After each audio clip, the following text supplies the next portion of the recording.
Hail the Flashlight King. And now, from the mayor's office above the boathouse on the east shore of Spoon Lake, it's Garage Logic with Chris Reavers manning Technology Corner, Kenny Olson from the Krabby Coffee Shop, John Haidt in the newsroom, and of course, the Rookie. Here is your Flashlight King, Fireworks Commissioner, and the Keeper of Common Sense, your Mayor, Joe Soucheray. Well, happy Friday to each and every single one of you GLers here. It's Reavers in the GL Podcast Studios with, I'm sorry, don't kill the messenger, a best of Garage Logic on this glorious MEA Friday afternoon because, you know, everyone just basically decided to bolt. I'm just kidding. Well-deserved time off for the entire staff. So I was kind of combing through the Garage Logic archives, and it dawned on me, with the help of cousin Kyle, it dawned on me that I can't believe this. I guessed that this was maybe a year or two at the most ago, but 4 years ago, Patrick and Joe came in studio to do a special edition of Garage Logic on the day after Sid Hartman had passed away, and I cannot for the life of me believe that that was 4 years ago. So I thought we'd mix things up. We've been pretty politically heavy here the last couple of weeks, and obviously we will for the next 17 days. God help us all until November 5th. In any event, I thought that this would be a refreshing change of course for this best of Garage Logic. So I hope that you enjoy this from 4 years ago, the day after the great man, Sid Hartman, passed away. So enjoy the best of Garage Logic. Ron Loney's Ace Hardware and Garden Stores brings you Garage Logic podcast number 480, a bit of a special edition today, October 19th, 2020. The high on this day occurred in 2000 when it was 84, and it was 15 degrees on this day in 1972. And now, from the mayor's office above the boathouse on the east shore of Spoon Lake, it's Garage Logic with Rookie on production, Chris Reavers, director of social media, John Haidt in the newsroom, and occasionally Kenny from the Krabby Coffee Shop. Here is your Flashlight King, Fireworks Commissioner, and Keeper of Common Sense, your Mayor, Joe Soucheray. I don't know where to begin, Patrick, except the music story is absolutely true. Yes, well, the first day you met him, you have to tell that story, yes. Got hired at the Star Tribune. I think it was just the Tribune then. Yes, yeah, it was the morning and Tribune. And I had absolutely zero interest in being a sports writer. Mm-hmm. But I was counseled by people who said, you got to get your foot in the door, because once you're in a newspaper, there's a lot of horizontal movement as opposed to vertical movement. So I took the sports job thinking, well, it'll just be a matter of time before I can, cover dead bodies floating down the river and City Hall stuff. And because it was at the time of Watergate. And everybody my age wanted to be the next you were a Woodward good and hardcore Democrat right back then, yes. But I wasn't making any money yet. Yeah, because I didn't have anything. So I took this job gratefully. It was wonderful. Larry Batson hired me. And as I think back, what a remarkable lack of guidance any new hire was given. Because I just showed up day one, then everybody went out to dinner, and I was alone on the desk, presumably to answer phones or whatever. Did you know what to do if somebody called? We got a dead body on. No, it was a sports desk. Okay. So, okay. Yeah. But so in walks Sid. in a suit, you were right? You brought it wrong. Oh, I was wearing a tie and the whole deal, And in walks Sid with a big cardboard box. I had never met him before. Certainly knew who he was. And I said, hello, Mr. Hartman, kind of like Prince said, hello, yeah, right. Hello, Mr. Hartman. And he didn't say anything. He just looked at me like, who the hell are you? Where'd you come from? And then he sits down and he starts rifling through this cardboard box, which I can only conclude now as I think back on it, had to be that day's press releases he must have picked up at all his stops. His notes, too. Gophers and wherever he stopped. And I'm sitting there somewhat in awe, thinking, this is pretty, look who I'm with. This is a pretty big deal. Yeah. And then all of a sudden I hear, hey, horse's ass.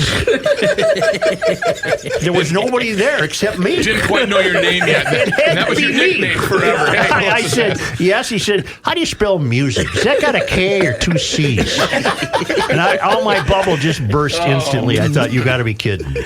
And to this day, I've said this before, to this day, I've always meant to go back and see in what context would he have possibly used the word music. That's amazing. Some gopher athlete probably said, I like music or something. Well, it was, I can't recall my first day there, but it was August of 1963.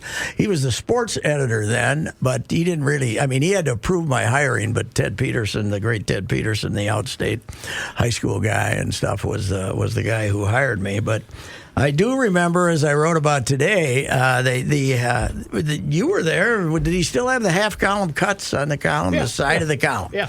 There were 6 of them, and these were supposed to be people in the column that would then cause more readers to look to see what Max Winter said today. Right. You know, and he'd give you his list, and then you were supposed to go back and go through the files and get those little engravings. And if there wasn't the engravings, then you'd go find a photo of the guy, and so they could make a new engraving of it. And it was you always feared that day when you had to come back and say, we don't have 2 of these guys, Sid. We don't have it, because then you would be, I used to say, Sid, we don't have one, but I brought Max Winter. I figured he'll be in there someplace, and when I got comfortable enough to be a smartass. But I remember the first time that I had to inform him we didn't have this. I know it's back there. Go back there and look. It's back there, you dumbhead. And, it was... And my newspaper career almost ended about my 4th day when I couldn't find a half-column cut. He was, I think he was more out there then. He was really, he was a little ornery back then. But of course, the legendary stories are more humorous than we have the great laugh. Have you ever met a more driven human being? No, there isn't one. It's easy to say that, but. No. And Chad today to me said that, when he got into the media business and followed the old man in there, he found out that Sid was the most competitive human being on the planet. Right. Competitive in almost a deranged way. Or he didn't like other people on his newspaper getting stories. No, when I covered the Vikings, he was my worst enemy. Oh, yeah, don't talk to him. Because he had I got him. You leave him alone. Yeah, right. I said, what the hell am I supposed to do? He scored the game-winning touchdown. Or he's our beat, he's our beat guy. Don't give anything to him. Give it all to me. Right. He would tell you.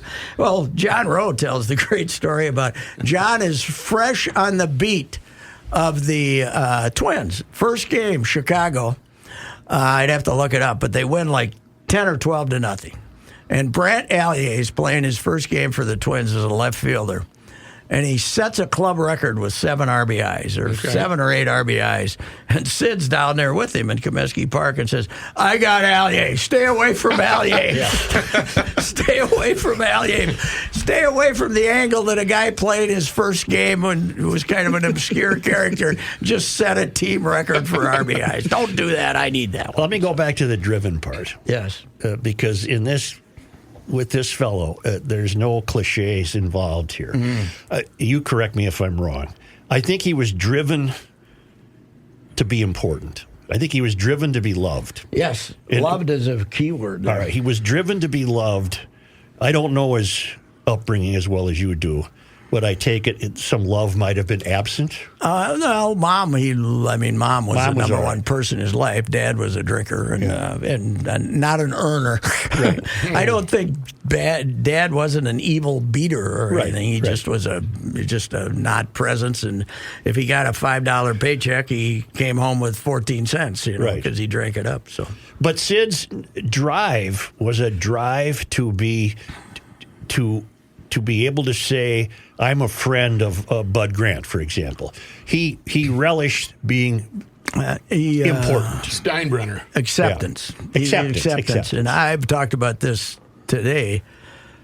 He saw these guys like Bobby Knight and the despicable Billy Martin and George Steinbrenner, who was an interesting character. He saw their unpopularity with most people as an opportunity to become their buddies. Right. And and he did it. I mean, he saw this as an opportunity.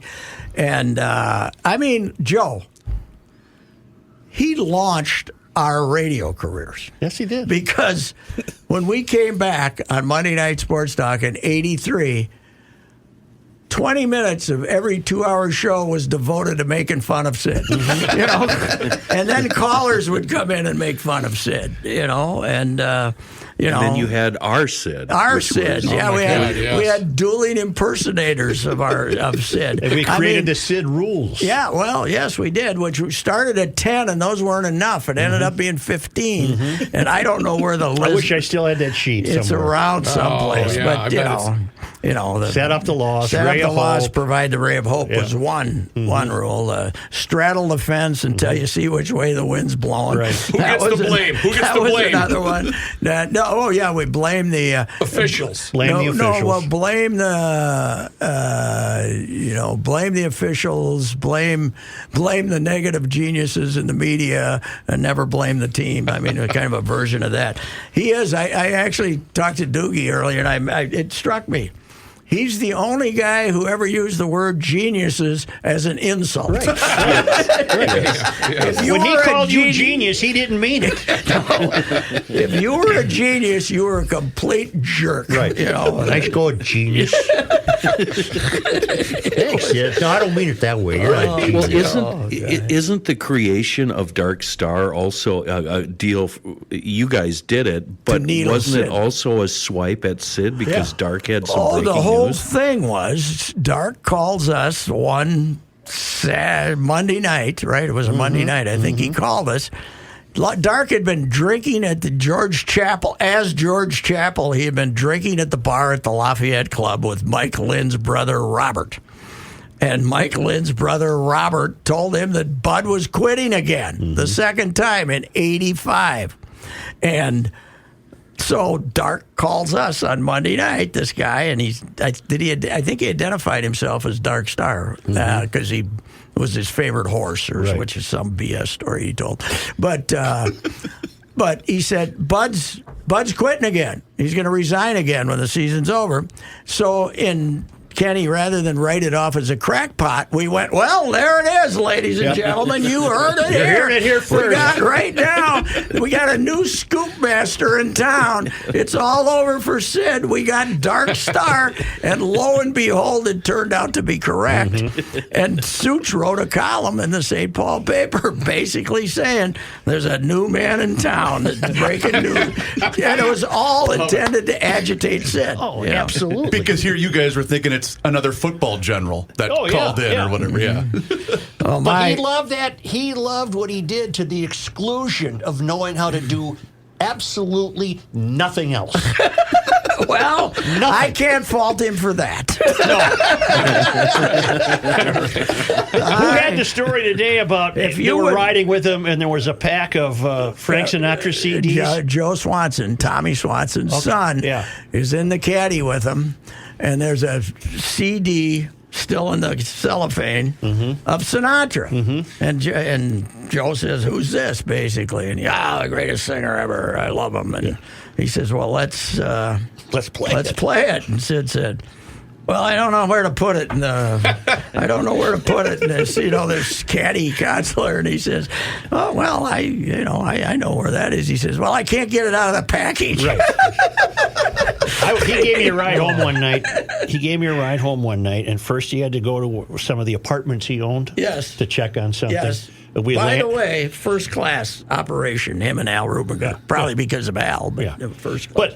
But we landed after a Vikings game or something, and he was going to give me a ride. I don't know whether it was to home or wherever my car was. I don't know, but I got in the Cadillac with him, but first he had to check on some apartments on Cedar across from the old Met Stadium. Yeah, well, he owned the ones out in center. Mock was one of his tenants, And so he goes in, it's a winter, he leaves the car running, and I note that it's on WCCO, full, it's a nice new Cadillac, full left front treble only. So I'll believe Cecile here with the 10 o'clock. So I start fooling with the knobs, and I fade it till I get it front to back. Balance. I balance it. I get bass and treble, and I get a music station on. And it's sounding like I'm at a concert. And it was beautiful. He gets in the car. He drives. He slams on the brakes after about 50 feet and says, "What the hell is that noise?" I said, "It's your radio.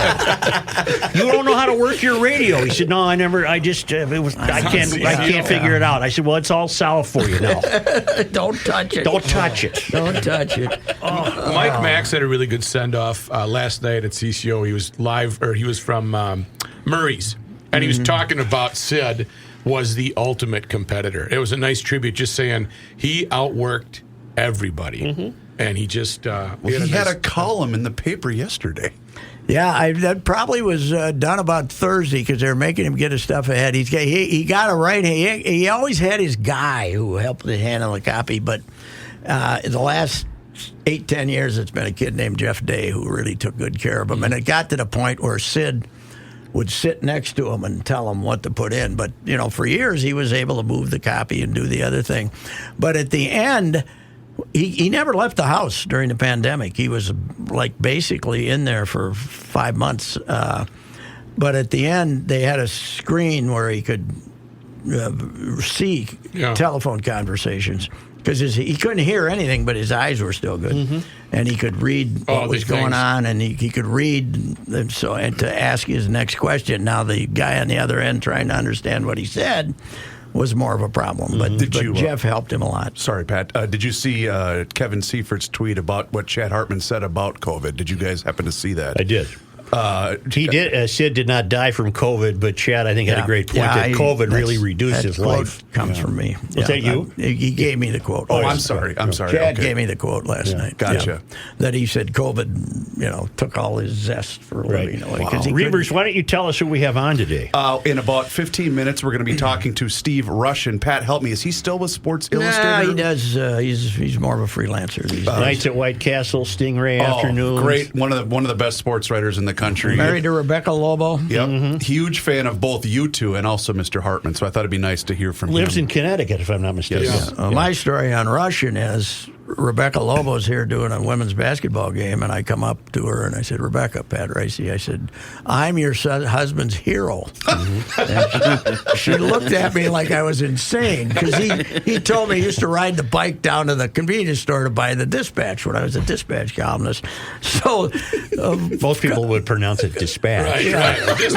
Sorry. Dispatch, 2 words. Yeah. A couple of, but about 3 months later, I'm at the NCAA hockey tournament in Ohio State, and Rushin always covered he liked the Frozen Four, so he'd always cover that for SI. And I told him, I said, "Yeah, your wife doesn't believe it." So he called her. Yeah. He called her, got her on the phone, and said, "Yeah, this guy is my hero, and he wants you to apologize for not believing him." Yeah.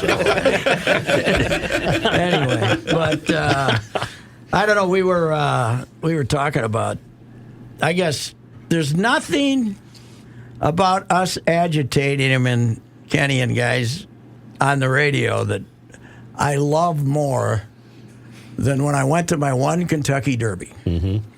And on Friday night, I'm in this little barbecue joint out in the middle of nowhere, and Hubert Meisel and Dave Kindred walk in, 2 columnists, one from Louisville, one from St. Pete. And they are 2 of Bobby's guys. Bobby had like 15 of them around the country. And they were 2 of his guys. "Hey, can we sit down with you?" "Sure." And they said, "Hey, Bobby's joining us." And I said, "As in night?" And they said, "Yeah." I said, "Oh, that'll be interesting." So, because basically I devoted my every Indiana visit to agitating Sid by writing something derogatory. I'd always write about what a great program Indiana has without mentioning Bobby. I wouldn't mentioning the coach. These great players they get, blah, blah, blah. And so anyway, he comes in with his new wife, who was at that point, who was really a nice gal, and he was fine. I mean, I didn't talk much, which is hard to believe, I know, but I didn't talk much. But he did ask how Sid, and I said, "Yeah, he's meaner than a snake or something." He said, "Well, that's good." Yeah. But the next morning, remember, I come on a Saturday morning, I'm doing 10, and I said, "Joe, This tradition I have when I go to the Derby, I always have dinner with Bobby on the Friday night, and we eat barbecue together and blah blah blah. It was really nice. Yeah. It was my first and only Derby, but I said, Sid didn't That's know your that. tradition. Yeah, we tradition. always have barbecue. We got this little joint out in the country. We really like to share our barbecue together, knowing that he's probably not listening, but knowing that somebody will tell him. Right. And then I went on, and then Such says, well, did he mention Sid? And I said, no, he didn't. I said, I really think that whole thing that Sid has built up is overrated as a relationship. Fading. The next day on Sunday, I get reports he comes on. Yep. Starts his show ranting about Ricey doesn't even know Bobby Knight. Right. And nobody knows what the hell he's talking about. Right. Unless you were listening Saturday morning and then listening again Sunday, you had no idea. He was the easiest guy to needle.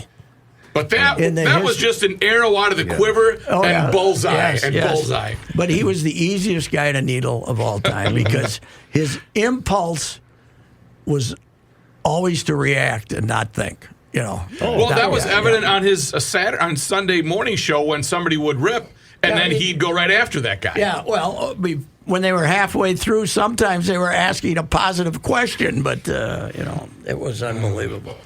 There were two things drove him though, to when he dealt with local team officials and stuff, and really newcomers were A, getting the news, and B, trying to line you up as a guest for the Sunday radio show. I mean, 2.5 weeks after he broke his hip, he shows up for Fleck's press conference.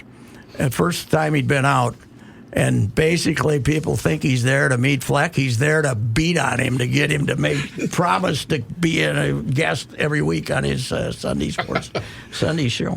He must have had monster numbers. That show must have been huge. At one time, it was huge. At one time, they said it was the highest-rated radio show in the country. Wow. Pat, we got a guy as a frequent contributor to Garage Logic, a guy named Dave Downing, and he says, here's my Sid story. Minnesota State Fair, 1980. Sid is holding court at the WCCO radio booth, taking questions from the crowd. I'm about to begin my senior year in high school. We think we've got a pretty good football team, so I asked Sid, who's going to win the Rum River Conference this year? Sid said, not Bram. I was wearing a Bram shirt. Fast forward a couple of months. It's the final game of the season. Winner takes the conference title. Sauk Rapids put 7 on the board. We go back and forth between the 20s, but can't score. Late in the game, Bram finally reaches the end zone. Coach goes for 2 in the win. We come up short. Not Bram. Sid was right. He set up the loss 2 months earlier. Now think about this. That was 40 years ago. 40 years. Sid was already 60. If someone had told me that in 40 years I'd be sharing this story on something called a podcast because Sid had just died, I wouldn't have believed him. That would have been unbelievable, as suggesting that in 2020 the Vikings still wouldn't have won a Super Bowl. Sid loved his Vikings, but I think they finally did him in, and he died of a broken heart. Loved the Gophers more than I think he did Vikings too. But that the crowd that he would draw at the fair was always the biggest thing. He only went to the fair for one reason, so he could brag about the crowd that he would draw in front of there. And, of course, it was like watching a chimpanzee in the circus. But Pat, that was the only time my dad took us as kids to the state fair, and it was because so he could see Sid. And he'd say, I got a bigger crowd than all you guys, Soucheray's crowds. He still, in 2005, he was still telling us how his crowds were bigger than Soucheray's and bigger than so everything was competition. I know, everything. Everything was competition. Bert writes, I had the amusing experience of serving lunch to the great man a few times years ago. Not so long ago, as a friend and I walked past his statue, I noted, since we're taking down statues, they should remove Sid's based on his crimes against food.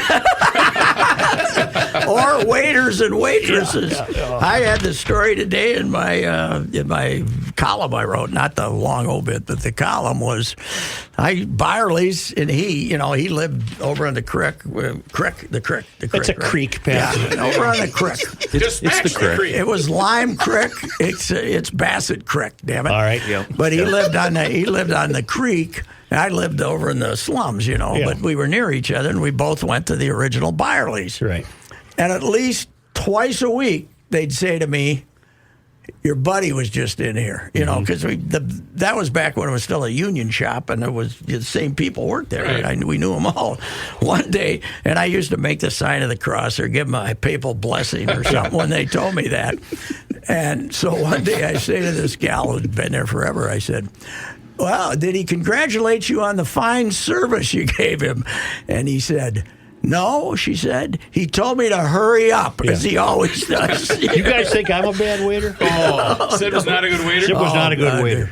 No, he was Not a good unbelievable. waiter. And he never got a check in his life where he didn't look at it and scowl and say, take the Lord's name in vain, even though he wasn't a big believer in the Lord. Right. But, and complain about it. He could go to Murray's and get a check for $8 for a steak and be upset. Well, you had the greeter wrote about it today, but your quote, speaking of food, and Sir Sidney with the dressing. Well, there used to be a weekly Vikings press luncheon. And I now will say that the reason he ate the dressing was he was in a hurry. Yeah. So Green Goddess, probably. no, it was Thousand Island. And he took the cup of Thousand Island soup. I said, Sid, that's dressing. Oh, that's pretty good. And he ate the whole, it was vichyssoise. He ate the whole damn cup of Thousand Island dressing. My favorite, food meant though? nothing to him. Food meant nothing to him. Can't say the exact words, but my favorite all time, and I've told you this many times, it's at a Super Bowl in Miami. And it was Dirty Jim Hawkins and me, and I can't remember who else. But we decided, we're in the lobby, we don't know where we're going to have dinner, but we decided, let's not let Sid find us. But he did. And he said, where are you guys going to dinner? And we said, we don't know. And he said, well, I'll go with you. How did he find you? Weren't you hiding behind beams? Yeah, we were hiding behind the pillars, but he found us. Ferns. But he gets in and it turns out it was wonderful that he came, because he gets in the cab, he gets in the front seat, we're in the back, and he says, Joe Stone Crab. That would have been the original. Yes. Well, he knew those guys. Yeah. We were getting in. I said, Sid. He had the ethnic advantage with those fellas. I said, Sid, we can't get in Joe Stone Crab on a Super Bowl night, a Super Bowl week. He goes, don't worry about it. We'll get in. And we were marched right to a bleeping table when we got there. Any event. What'd you have? Crap. We're driving down, I think it's Collins Avenue. And we're southbound. Because you got to go to the end of the beach to get to Joe Stone Crab, the original one, not the modern new one now. And he keeps looking between the hotels at the ocean. He keeps doing it. And I tell the guys in the back, you're going to hear something here. Because I've seen the signs. He's a geological expert. You're going to hear something here, and you're going to remember it the rest of your life. He looks again. Finally, he turns around. He says, I'll tell you something right now. These hotels would really be screwed without that ocean. These guys are giving me the high five, and they're going crazy. Quiver right into the bullseye. So in 1991, I'm at the World Series. I got the auxiliary press seat in Atlanta, and I hadn't seen Jim Hawkins since. It probably was 15 years. He taps me on the shoulder. He says, Souch, you see that field out there? These players would really be screwed without that field. I said, I told you you'd remember that the rest of your life. Oh, man.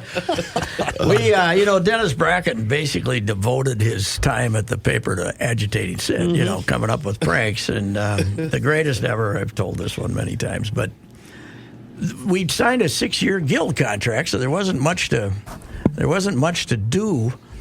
So they decided that we were going to move the parking spots, right? Yep. We'll move the parking spots around in the main lot there. The idea being that women who worked the night shift would get the good spots, which seemed like a good idea at the time. Chivalry is not dead. Yeah. Well, Sid would just basically park in the crosswalk in front of the little entryway there across, and take up the handicap spots and everything else, and we knew that Sid certainly had not filled out the paperwork required to get your new spot, so.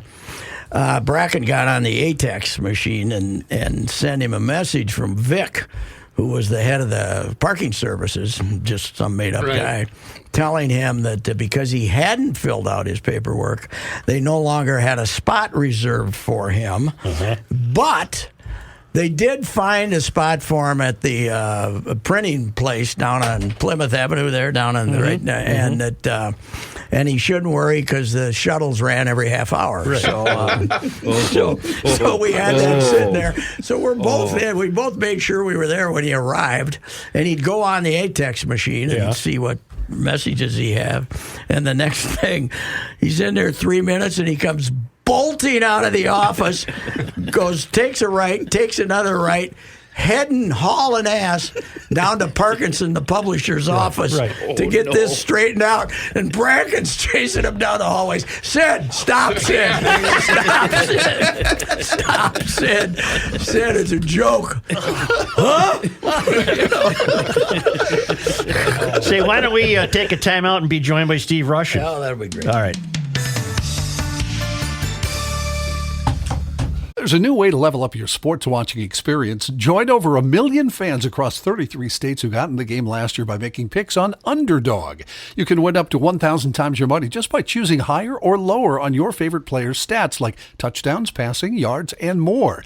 I find it easy and fun to use while rooting for my favorite players. Making picks on Underdog is straightforward. Signing up even easier. Just head over to Underdog's simple-to-use mobile app or UnderdogFantasy.com. Sign up with the promo code GarageLogic, and Underdog will give you a free pick to use on your first cash pick'em entry, plus up to $1,000 in bonus cash when you deposit. That's Underdog Fantasy, promo code GarageLogic to claim your new customer special of a free pick and your deposit offer. Must be 18 plus, 19 plus in Alabama and Nebraska, 19 plus in Colorado for some games, 21 plus in Massachusetts and Arizona, and present in a state where Underdog Fantasy operates. Terms apply. Void in Colorado. Concerned with your play? Call 1-800-GAMBLER or visit www.ncpgambling.org. In Arizona, 1-800-NEXT-STEP, 1-800-639-8783, or text NEXT STEP to 53342. In New York, call the 24/7 Hope line at 1-877-8-HOPE-NY or text HOPE-NY 467-369. Dragging this out, huh? Well, we've got a big sports talk fan on hold. Hi, Steve Rushin. Joe here. Hey, Joe. How are you? We outlived him. We outlived him, Steve. I didn't think it was possible. I'm not sure, man. I'm not entirely sure, but that's what a guy told me yesterday, Steve. I told him Sid died, and he said, "Are you sure?"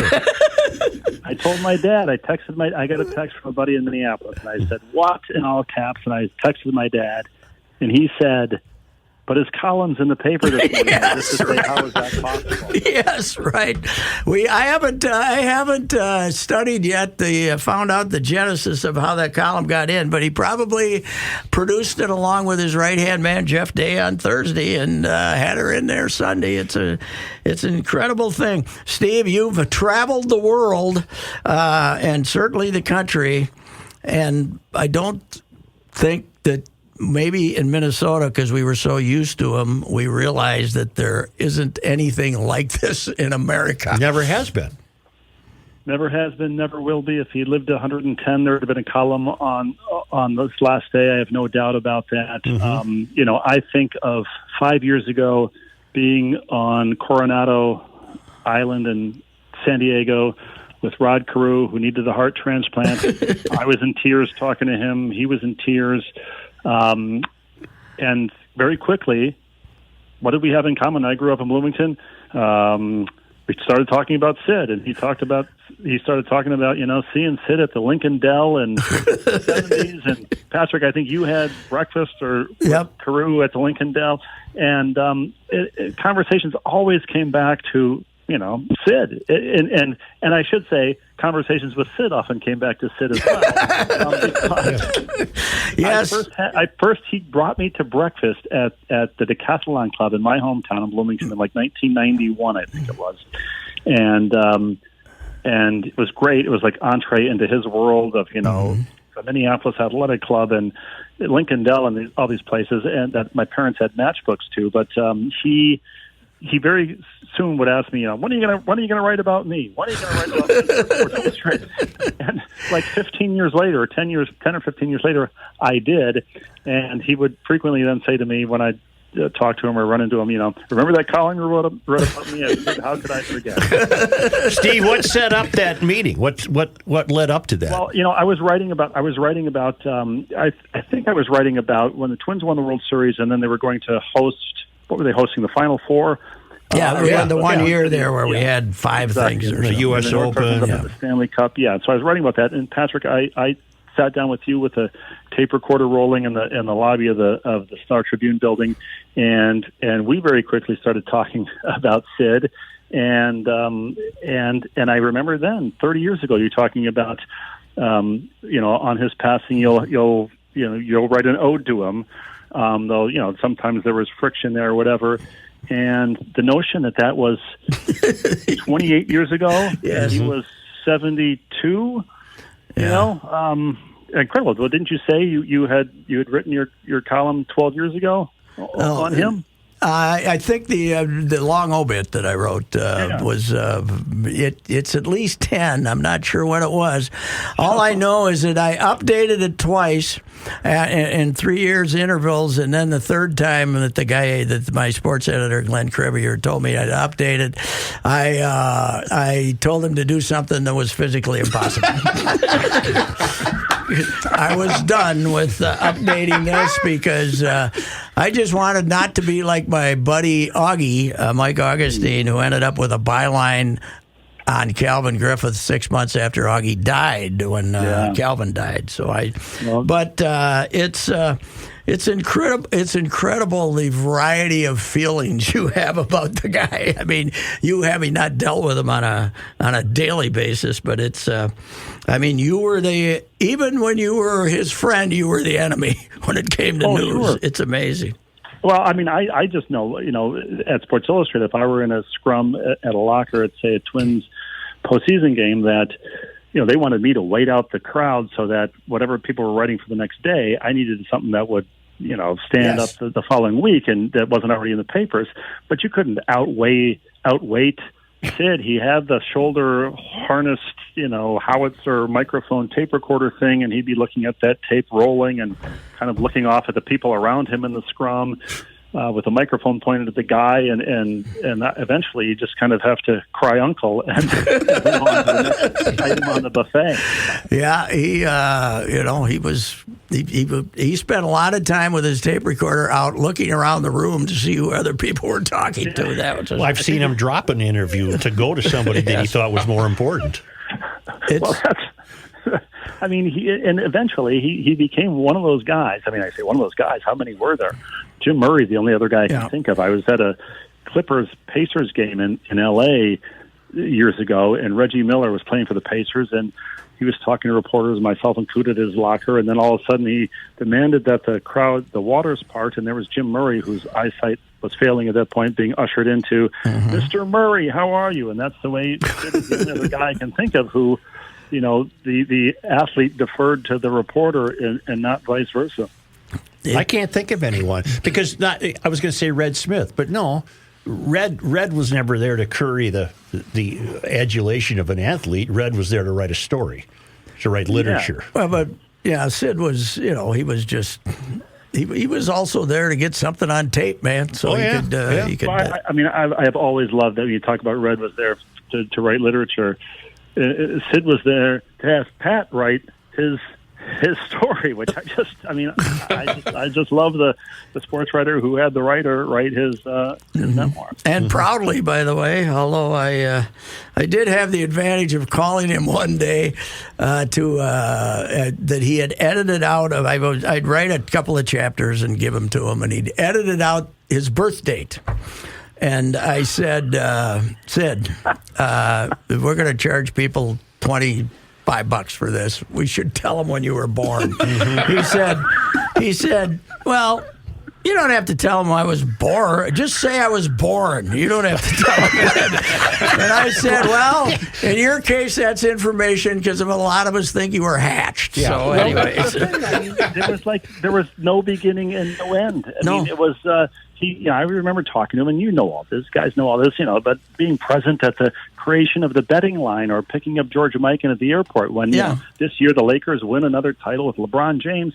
This was a continuous line it was like being at the presence of the invention of fire when God touched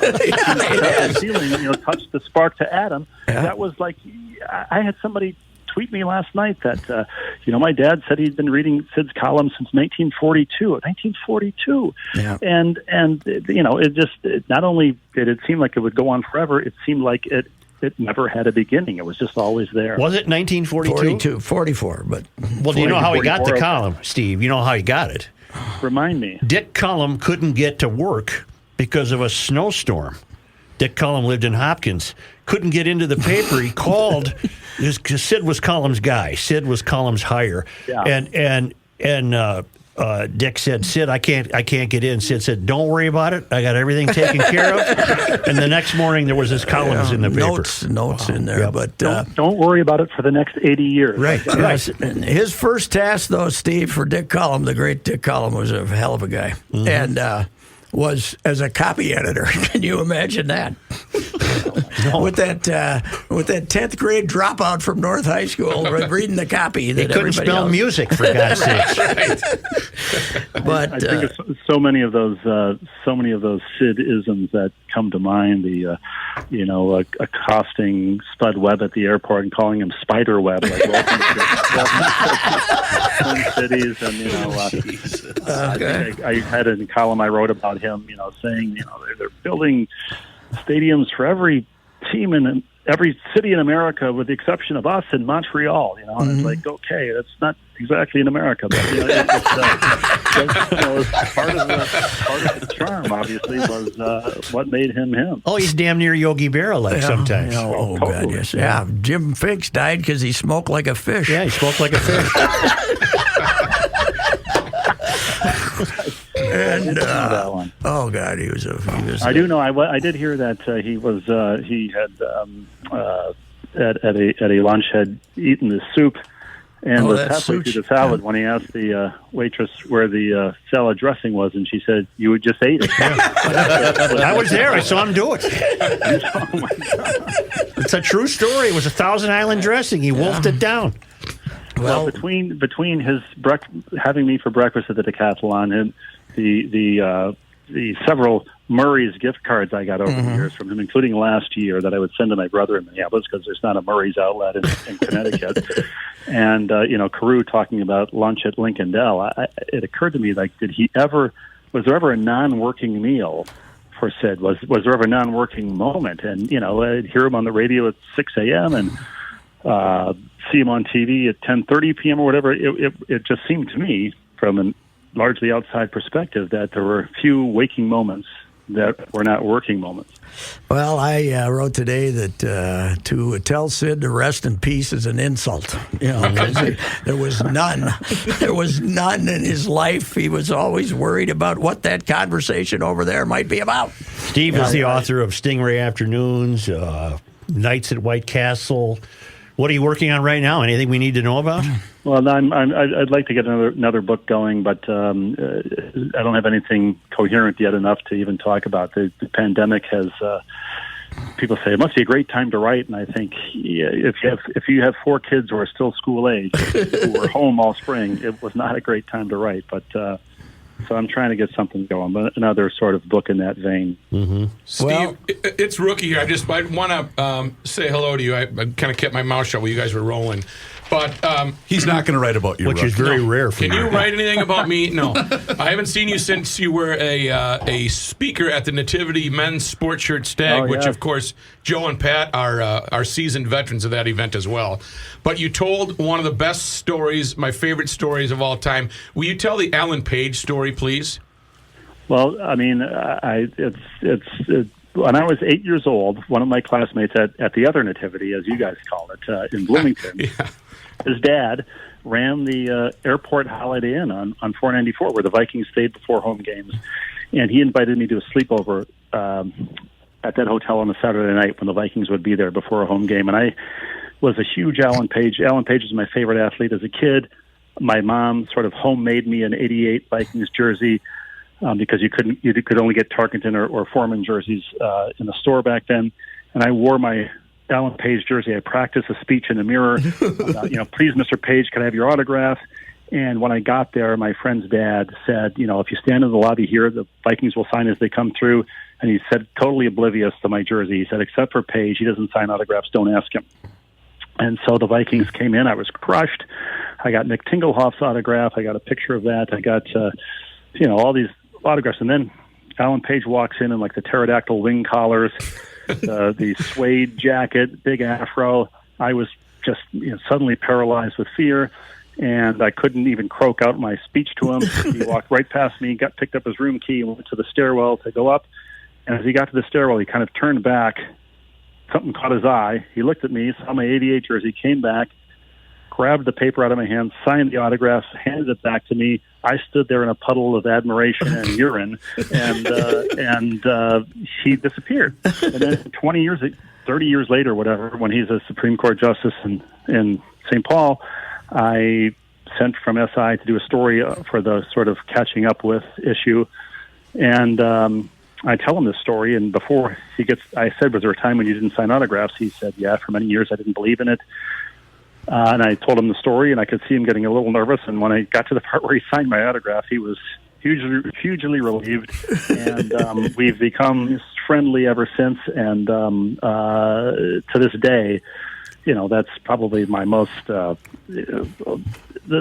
all the people I've met, that moment as an 8-year-old with Alan Page was still kind of the most awestruck that I ever was. But to this day, you still meet with him when you come into town.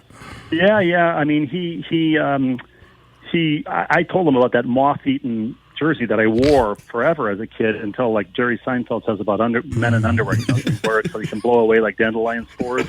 Well, I wore that, and weeks later, I got in the mail a 3/4 sleeve Vikings white with the gold hoops on the shoulder 88 jersey signed by him, and said, "Here, I hope this will replace the one that that blew away as a kid."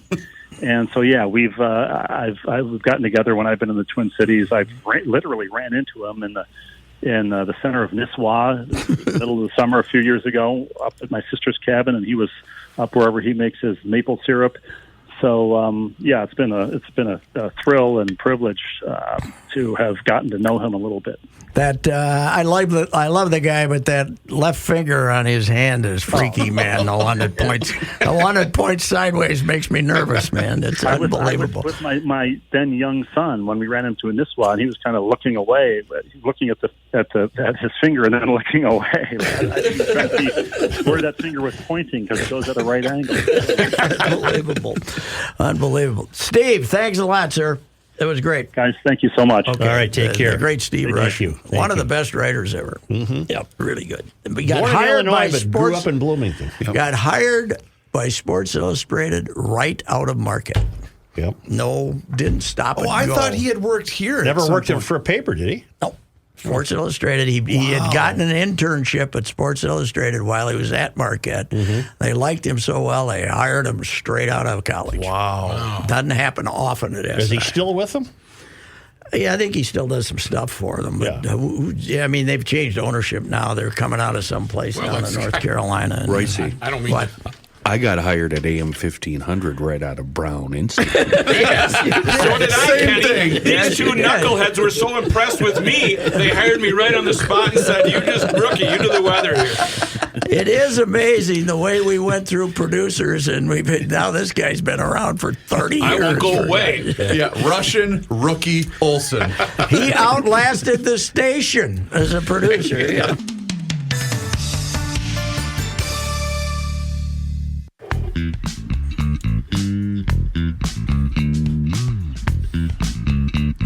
This guy wears many hats, just not indoors. Joe Soucheray. I see similar stories. I saw similar stories on Twitter. I think Chip Scoggins said something to the effect that upon the arrival of their first child, Yeah. Some Yeah, tell baby me that clothes. Baby clothes arrived at his house, and I tweeted back, Chip, the same thing happened to me, except the postage was due. The first kid was born, and Sid sent over this really nice snowsuit. I had to give the guy at the door about $4 just to get the thing. Oh, God, it was wonderful. You know, the great Terry Ferris was the secretary of the whatever we gave her title it was. Yeah. She was of the sports department, and she was in charge of sending the notes to people who were in Sid's column. Right. You know, Sid would say, send a note to them. And there was, not the locals, but like if he got a national guy on, he'd send him a note. Thank you for, but the notes carried two themes. You're the greatest, or you got screwed. Yeah. You know, the two ways to kiss up to athletes. Right. Tell them they're the greatest, or telling them that you would have been the greatest if you hadn't got screwed. Right. And she gave me like 500 of these notes when I was writing the book, but she could have given me one. Right. Except that she gave them to me to show me the variety of the people he'd written notes to. But she was and there were 500 of them, but she wrote 25,000. Right. I mean, she wrote 25,000 of them, and he'd tell her what he wanted in them. Whether you would go with you're the greatest angle, or you got screwed angle, you had to know which angle to use. Yeah. But I guess the hardest I ever worked on a Sid prank was the Tommy Herr. The Twins won the World Series in '87. Early in '88, they traded one of their most popular players, Brudansky, for Tommy Herr. I'm still upset about that. Because Kelly wanted a two-hitter. You know, that was back then, who could move runners, and he didn't like Lombardozzi as a player. Yep. And Neither did Glenn. And it didn't work out. Tommy played 35 games, and I actually stole this from Tom Powers, who was covering who was the beat guy for the St. Paul paper. Tom started calling her the Iron Horse, but he couldn't use that because he was a game story writer, and I was still in St. Paul, so I stole it. Right. And started calling him the Iron Horse. But he only played 35 games. He was Mr. Whirlpool, and then he leaves, and he ends up in Philadelphia, and he's quoted, and the Phillies come back to play the Cardinals, where he was wildly popular in St. Louis. They come back to play the Cardinals, and in the St. Louis Post-Dispatch, Herr's quoted as what went wrong. It's a what went wrong in Minnesota story. Mm-hmm. And Herr's quoted as saying, the big guy at the newspaper up there misquoted me when I was there right away, never identifying who the big man in the newspaper was. But Sid, he used to get newspapers from all over, and he'd go through them. He finds this, and he quotes him as saying, the big man at the newspaper, blah, blah, blah. And he says, well, Tommy Herr, I didn't misquote you. I have it on tape in there, even though it is a name. So I said to Bracken, who was the fellow schemer, okay, we got to do. What are we going to do? What are we going to do here? Because he's assuming he's the big man at the newspaper. He's running with it. And Paulie Hagen's a good friend of mine, and he covered the Phillies for a long time. He's he won the Spink Award. He's in the Hall of Fame, and so I said, I'll get a hold of Paulie, and we'll have him get some Philly stationery, and we'll have them type up a note that's saying that when I'm sorry when I referred to the big guy at the newspaper, I wasn't talking about you, Sid. I have all the respect in the world for you. I was referring to Charlie Walters from the St. Paul Pioneer Press. And not only did Hagen get it on Philly stationery in a Phillies envelope, but he got Tommy Herr to sign it. That's spectacular. That's wonderful. And we sent it to him. So, like a week later on Sunday morning, I'm listening to it to see if he's got, because I saw the letter come through. I knew he had it. And he mentioned that he got an apology from Tommy Herr, but he didn't mention the Charlie Walters part. And I don't think we ever revealed the fact that it was, but that it ground him up something. Oh, sure. Beautiful, because Charlie was Charlie became a burr in his saddle because we never had anybody like that at St. Paul.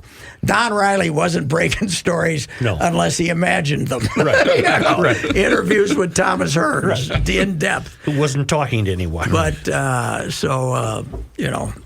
was anyway. That was a great one. To work that hard to have it succeed was a great one. Yes, you're telling me what? Kevin Seifert is now with us. Wonderful. Hello, Kevin. Hey, how are you, Joe? How are you? Good. Kevin, they need the Prince story, and then I got something to ask you. Okay, sure. Okay, we're ready. We're on the air. Go ahead, sir. Oh, I got you. Okay. So my favorite Sid story happened in January of 2007, and it was very much related to Bob Hagan, who witnessed the whole thing and passed it along to me. I can't even claim to have seen it, but in basically the way the Super Bowl works is that the halftime show is the person who's related to the halftime show who's doing the halftime show has to do a press conference during the week, and in January of 2007, which was the Super Bowl between the Colts and the Bears, the halftime guest was going to be Prince. And so someone said to Sid, "Hey, Prince," or said to Sid, "Hey, Sid, you've got a local angle for your for the halftime show. It should be a pretty good thing for your column." And he goes, "Oh, is that right?" I don't know if he knew who Prince was, or I'm guessing he had probably heard of him, but maybe didn't know a lot about him. But he goes to Hagan because Hagan was working the Super Bowl that year as a press aide, and says, "Hey, hey, set me up with that Prince guy. I want to talk to him for a few minutes for my column. Just set me up." And as you know, Bob Hagan tries his very best to do everything he can to, especially with Sid, to facilitate in the interview. And I think Hagan said something like, "Well, I don't know, Sid. I mean, that's a little bit of a tall task. Come on, just need to talk to him for a few minutes. He'll be fine." Yeah. And so Hagan says, "All right, well, do me a favor here, huh? He's supposed to do a press conference in on whatever day, Thursday. Why don't you meet me half hour beforehand, and we'll see if we can't find him and catch him for a few minutes." So they hatched this plan to meet at the security door at the Miami Convention Center, and Bob would try to get Sid behind the scenes to the green room where Prince would be prior to this press conference. And so they get through the first guy fine because Hagan has a NFL league credential, and second security guy is a little bit tougher, but eventually Hagan says, "Look, you probably don't know who this guy is, but other than Prince, he's the most famous person in our entire state." Mm-hmm. And so that gets them past the second round of security. And the third guy, he's not too happy about it either, but they eventually talk their way through it. And so now they're in this hallway, and they're headed to the green room, and they actually see Prince walking out the green room towards the other side, and he's got this big entourage, and he's going to be heading out to this conference room to do this press conference. And Bob's like, "Well, Sid, there he is." And he goes, "That him?" "Yep, that's him." So Sid did what he always does, and he flagged down the guy, and he goes, "Hey, Prince,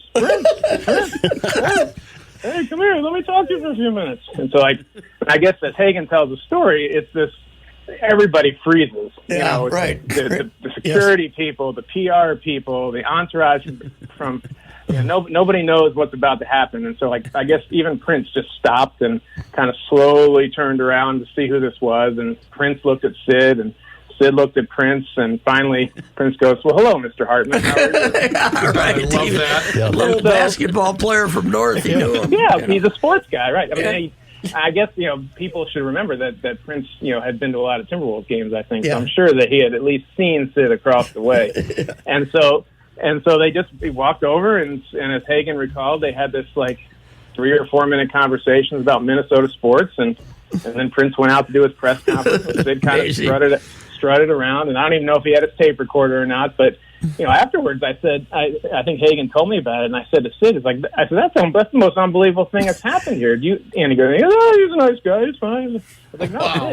He would have been 80. Sid would have been 87. Yeah, right. Yeah. I said, "Sid, there might," and so then you have to play to Sid's, the Sid's strength. Say, "Sid, there might not even be there might not even be anyone on the planet who has had a 3 or 4 minute conversation with Prince recently in the past 20 years. and certainly not a sports writer. I mean, this was big. And he goes, "Is that right?" He was like, "Well." He had no idea, I bet. Well, he didn't know. I guess he just didn't know how significant it was, or how eccentric Prince was. Yes. That it would be like such a preposterous thing to even consider that you're going to Hey, Prince. flag him down in a hallway and accost him and start asking him what he thinks about the Timberwolves. and so he kind of strutted off, and he had his head up high, and he knew he was Sid, and he had pulled off something that no one else would even conceive of trying to. Kevin, what was your thank you for that, by the way? What was your first year at the Star Tribune? 1999. 1999, and then Viking beat writer for how long then? Next year? So it would have been about 8.5 years through the 2007 season. So my question for guys who came in from the East Coast, and my question always is, and you ended up being extremely patient with him, taking the bullet, sitting next to him at Viking games, answering the 411 questions he'd have while you were trying to write, but what was the period of adjustment and of marveling? You know, those of us who grew up in Minnesota were aware of them, but when you come in from the outside, what was? You must have said, "What is this?" Yeah, I think the period of adjustment was 8.5 years. I don't think I ever did. Like, whenever I thought that I had it under control and that I could, manage him as a colleague and as a, really a superior, as he told, one of the first things he ever told me is that he was effectively the sports editor of the paper, even though I think he hadn't had that title for 20 years or so. But so every time I thought I had it under control, something different or something completely unexpected and for him unimpressive came up that made me readjust my thinking in terms of my comfort level with him. But I suppose that was probably the case with most people. I can really relate to that. In my 12 years with him, you never, just like Kevin just said, you thought you might have it figured out, and then something would happen, and you were back to square one. It was just a weird guy to deal with that way. And when he started, the first time you're in there and he starts screaming at the officials takes a little bit of an adjustment for a guy from, who had worked in Baltimore. Yeah, there was definitely no equivalent in D.C. or Baltimore. They take their journalism very seriously there. And I had gotten some pretty good heads up on that one, I think probably from you and certainly Jim Souhan and Kent Youngblood and some other people who had spent time around Sid to not quit the job the first time Sid tried to take out Ed Hockley or whatever, whoever the offending official at the time would be. Mm-hmm. But so I did have some advance warning on that one and general press box deportment. But there were plenty of other things that I never could have expected. And also the idea that you were a colleague, but that didn't mean you weren't a competitor. That takes a little while to get used to. That one, I was surprised. That one, I think maybe Souhan had mentioned that, and I think he wrote about that today. Yeah. But I just didn't think it would manifest in the ways that it did. But he 100%, wanted the people. I mean, as the Vikings beat writer, it's kind of my job to find out, what the news was and report it. And if you could get it first, that's even better. And so, the Pioneer Press was very competitive at the time with Sean Jensen and Bill Williamson and Don Banks, and we were all scrapping to get it. And then you finally realize that there's some times when someone doesn't call you back, or they tell you they don't know, and they clearly do, and you're thinking, what? And then it's in Sid's column, and then it kind of rings a bell. And so I guess in the end it was okay because our paper had it, but. There's not something I don't think any beat writer probably around the country ever had to manage, which was competing with people at your own place to report the news on your beat. So what's your psychoanalysis of him? What drove him? What drove him as an outsider? He just seemed like there was only one thing he liked to do, and that was to report sports, be around sports. I didn't sense he had any hobbies. I was shocked to see the other day, yesterday, Bud Grant talking about taking him hunting or something like that. My sense was that the only thing he liked to do was to be mixed up in the sports world, to have the news first, to be a player in the sports world,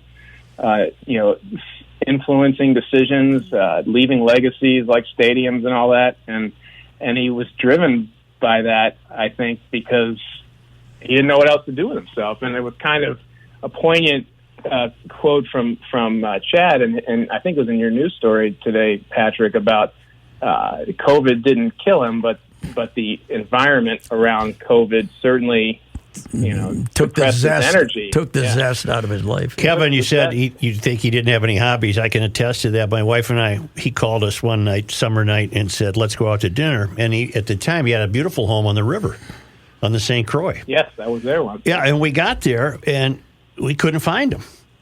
We're yelling, Sid, we're here, we're here, we're here. It was gorgeous, 85 degrees, beautiful sun. He's got a deck that overlooked the river and the whole deal. Great Finally, we hear him say, well, I'm in here. We go in. He's sitting in a dark room with the telephone next to him.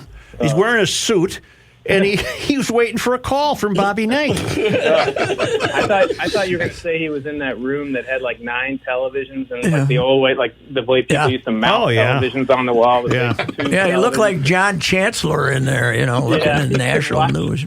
He could watch all the games at once, and I'm sure he probably did.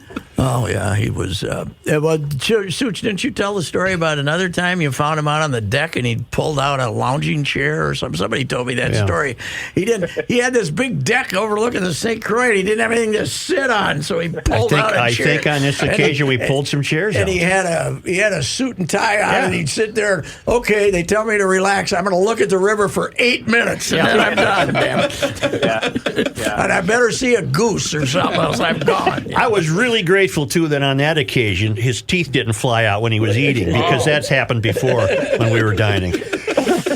People were ducking. Look out, there comes his teeth. Were you in on a life-saving moment at Interlaken? Me? No, Kevin. No. You weren't there for that dinner. No, okay, that was... I think it was Selena Roberts maybe and Kurt Brown. They were eating at Interlaken, and Sid started choking on something, and they went over and gave him the Heimlich, and boom, and 10 seconds later he was stalking back to where he was. Thanks, genius. It's much easier to choke on food when you talk throughout the meal. That's right. Yeah. Kevin, thank you, sir. Thanks for having me, guys. See you, Kevin. The great Kevin Seifert, really. Seifert, he's kind of stuck at ESPN with doing well, in fact, he filled in times. for the gentleman that passed away. He covered the Viking-Atlanta game yesterday. Yeah, the Vaughn McClure. Yeah, the Atlanta beat 48 guy. years old. He must have been a hell of a guy. I didn't know him. But how about those Vikes, huh? Oh, that was quite a performance. First half, and then I just went out and raked the yard and started a fire in the pit. It's just too bad there couldn't have been 60,000 in there greeting Kirk when he left the field at halftime. Right. Wow. I'm just glad as a season ticket holder that I don't have to worry about the secondary market for tickets the rest of the year. How would Sid have handled that loss? He would have found a glimmer of hope somewhere. Oh, I told you the greatest prank ever was Bobby Hagan's prank. Which one? Bobby Hagan is the Vikings public relations director, has survived impossible odds, several changes. Great I mean, guy. he's a survivor. Yep. And he genuinely loves it. Mm-hmm. He loves characters. He's a quiet guy. He doesn't give you any information. That's how he survives. He, keeps his mouth shut. Yes, he'll talk to you. He's friendly as hell, but he ain't going to tell you, watch out, they're going to cut this guy. And he genuinely loves him, but Bobby is. But now Sid breaks his hip. Mm-hmm. On Friday, he falls on the ice, and he still goes to what he was supposed to go to, and then he's going home, and he can't walk. Ooh. So they get him, and they found out he has a broken hip because he slipped on the ice. So they have surgery on Sunday. That same day, on Saturday, the same, basically life-saving surgery. Mm-hmm. I remember it was a Saturday because it was the day of the Hubbard Christmas party. Yeah. And on Sunday, they play their first year in the new dome, they play that stinkeroo against, was it the Colts or the Ravens? Yes, I think it was the Colts. They get beat like 30-0. The new dome. Yeah. they get, the Taj Mazzigi. Yeah. And they just stink it out. And Hagan gets a signed football. he's got a football that just got everybody's name on it, but he basically puts the score and the date on it, and 34-6, I think 34, Vikings 6, and then puts the date on it, and then he goes and presents it to Sid on Tuesday. They wanted you to have the game balls. And he goes in, even he's laying there, and he's still trying to recover, and they made him get up and walk that day, and it damn near killed him, and he's laying there, and he goes into this profane tirade. I love that. I love that one. Tegan knew that long term he would be like the fact that he did that to him. He loved to be needled if he was aware he was being needled. He just generally wasn't. Yeah. That he was. Such, so you're the columnist, and you're the young columnist, and had a great relationship with him for 7 years probably, right? Well, things went south. But I'm trying to say is, you were the anti-dome guy. Right. When did you know that, okay, all these threats that he's made through the years, I mean, I've had them, everybody, when did you know his threats to get rid of you were serious? When editors who had previously supported me began... like Republicans running away from Trump right now. Yeah, okay. They no longer would entertain anything by me. And then they began to criticize some of my columns, and I knew perfectly well that Sid was engineering this. There was just no doubt in my mind. 80? No, this has started in about... Was the dome already being built? Started about 82, 81 or 82. So the dome was built, and you were still making fun of it. And you were against the dome, correct? Oh, God, yes. Virulently. Virulently. I proved to be right, didn't I? Yeah. So I wasn't smart enough to save myself. I just let it go, and it ultimately became, okay, we're taking your column away. And Sid said, I tried to tell you. I said, you didn't try to tell me anything. You were behind it. Yes, right. You didn't try to tell me anything. But, I can't still help but have a soft spot for the guy. No, it worked out. My life worked out just fine. But as off, now I'm certain if we go back in older times, there were guys he ran out. But I think Jim Klobuchar left probably because he hated Sid. But and came to St. Paul, and then he came back as a conquering hero a year later to the Star as a columnist. But well, I didn't leave because I hated him, because I never hated him. No. I don't hate anybody. I left because the editor called me in and said, your column's done. You can stay here, cover high school swimming if you want, stuff like that. And I said, no thanks. That was a pretty direct threat. We want to take a short time out? Let's do that. All right. They didn't know he had a theme. Oh, he's always got a theme. He's a big Tennessee Vols fan. Nice effort against Kentucky. God almighty. Is that the worst Tennessee loss to Kentucky and not in basketball? I would say ever. And the good news is we got Bama this week, so we got them right where we want them. Okay. Yeah. You'll only give up 65. You might get 30, but you'll only give up 65. So we want to say hello to Chip Scoggins here today. I didn't realize he called you Scoggins for 10 years. Yeah, it was probably even maybe longer than that. He called me Scoggins and on the air. And so he comes, we're in our old building, Pat, and he comes in one day, he's like, Scoggins, come here. And so he calls me in, and he's like, my son's been telling me I called you by the wrong name the whole time.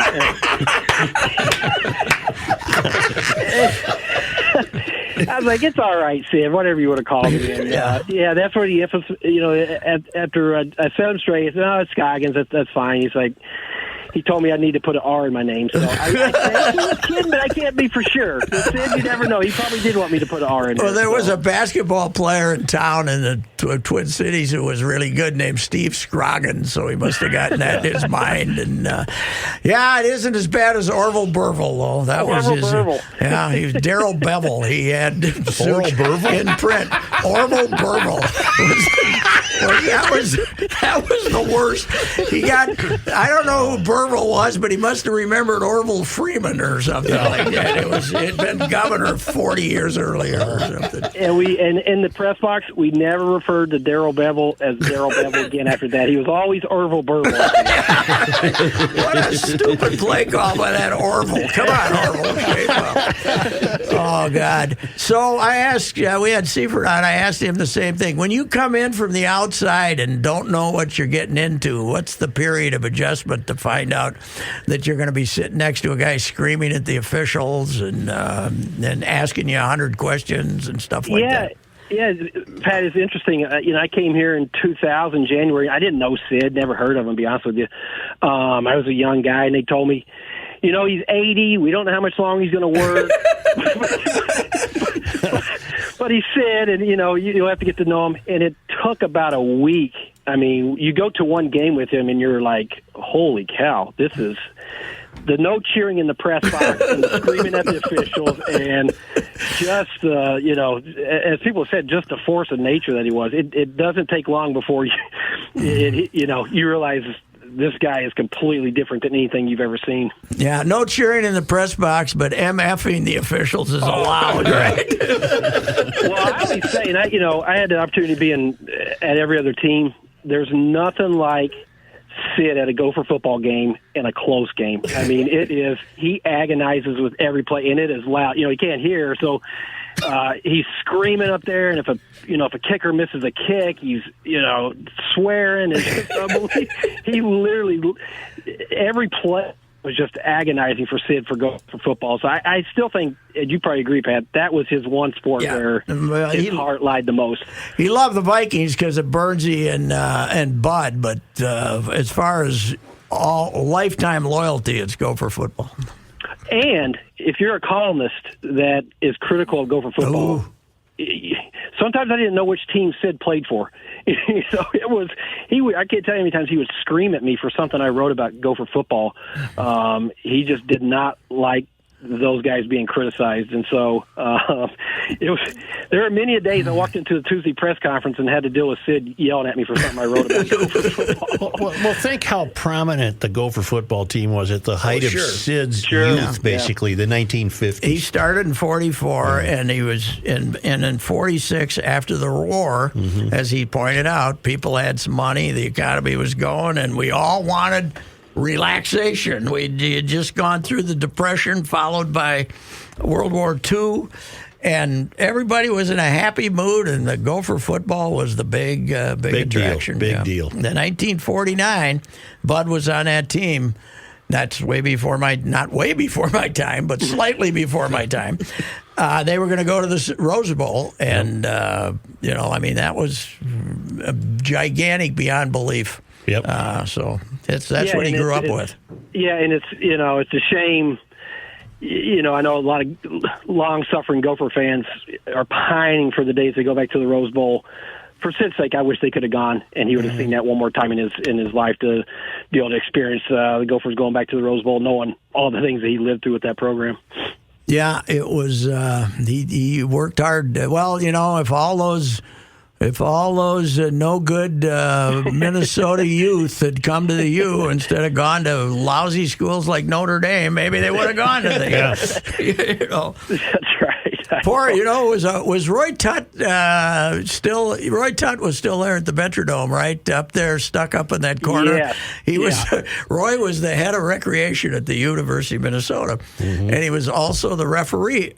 Observer, just the observer, stuck in a corner at the Metrodome up there, and I'd always go up at halftime and say, "How many visits so far, Roy?" Because instead of go charging up there to scream at Roy Tutt like he had something to do with the call, he would scream at him. But who got it?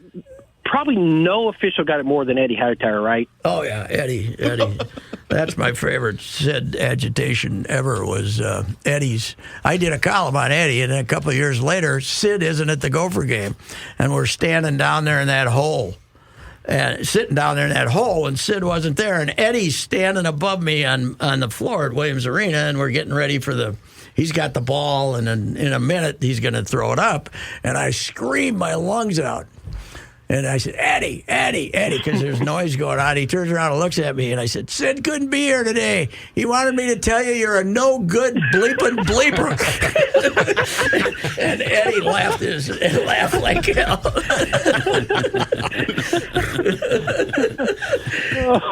Oh, yeah, he was crazy at Gopher basketball because he could be down there in that hole, and they'd be standing on the side of the court in timeouts, and he'd be screaming at him. He'd be screaming at him, man.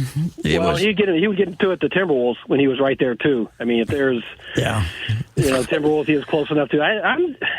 He never got teed up, right? I mean, I'm sure he's been threatened. I don't think he ever got teed up. No, I don't think he did. Well, Scoggins, what would happen if you started yelling at the officials that way? What would happen to you? I think that'd be my last column, probably, right? Right. Just go ahead and submit my resignation with it. Yeah. No, it was, I think with those officials, they all came to expect it, right? The ones that did enough Gopher games, they knew they were going to hear Sid barking at them, and so it was just part of the deal. But yeah, I mean, there were Sid rules, and then there was rules for everybody else, and he had his own set, that's for sure. Yeah. Chip, you did have a chance to work on some stories with him too, right? When you're trying to find out information once in a while. Yeah, he would. If it was a story worth making big news, he would use his contacts to help people out, Yeah, I would say early on when I was covering the Gophers, if there was some kind of, not little things, but injuries, but if there was something significant, he would definitely, you hated doing it, right? But you would say, Sid, can you make a call? Because he just has so many contacts, and you knew he would be able to get through, whereas we couldn't. We couldn't just walk in an office. And I can tell you, it drove me crazy sometimes because we wouldn't have access to these coaches. But he would just go walking in, whenever he wanted. Every day he'd make the rounds. He would go walking in and it's just, if you tried that, you'd be escorted out of the building. So stuff that we never could get. And, you know what he was? He was human Twitter before Twitter. Without doubt. Without doubt. Yeah. Yeah. And so you leaned on him to, hey, can you have Coach this, or can you find out this? And he would make the call. He'd always, now he might want to scoop by himself, or he'd always say, I want a byline. He always wanted that co-byline. Yeah. But he, John Rowe told me that first time he's in Ann Arbor as the Gopher beat writer, he says, come on, Sid's with him. He said, let's go talk to Bull. And they blew past 4 secretaries telling them to stop and just walked right into Bo's office, the orneryest SOB in college football, and Bo gets up, Sid, how you doing? Anybody else, they would have called 12 security guards and had you climbing out. Yeah.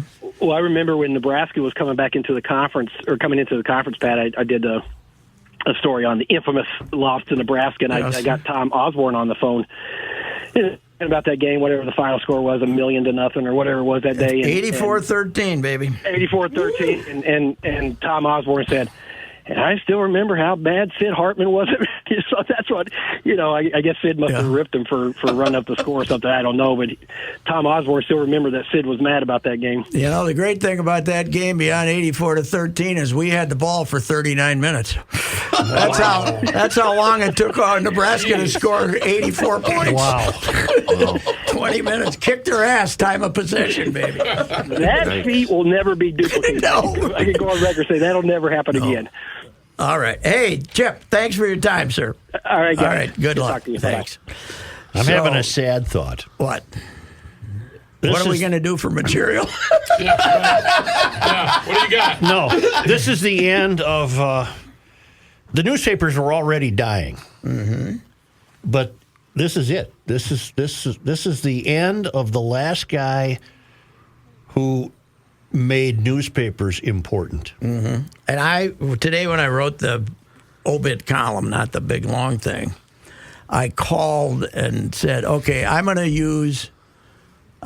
to use newspaper reporter when I refer to him. Mm-hmm. I'm going to use newspaper man because that's the era that he's from. Mm-hmm. It was, newspaper man. Papers were important. I said, I don't want anyone to think that this is a sexist, unintentionally sexist remark. because he, more than a reporter, he was a newspaper man. He could have worn the hat with the thing and the green dress. I don't know if you and I will live long enough, but the next thing we'll see pass is the actual newspaper. Yeah, we're hanging in there, but I don't know how long. You know, who knows? 5 years from now, what it's going to be like. I'd like to sign off with my one of my favorite moments when your dear friend Harvey McKay. He was in on that, by the way. Yeah, he helped get rid of you. Yeah. Muhammad Ali, he gave Muhammad Ali Harvey $50,000 to show up for his book signing at one of the books. I don't know which one. And just make it seem like it's random. Oh, arm Muhammad, wrestling with the Sharks or whatever whichever one it was, Harvey.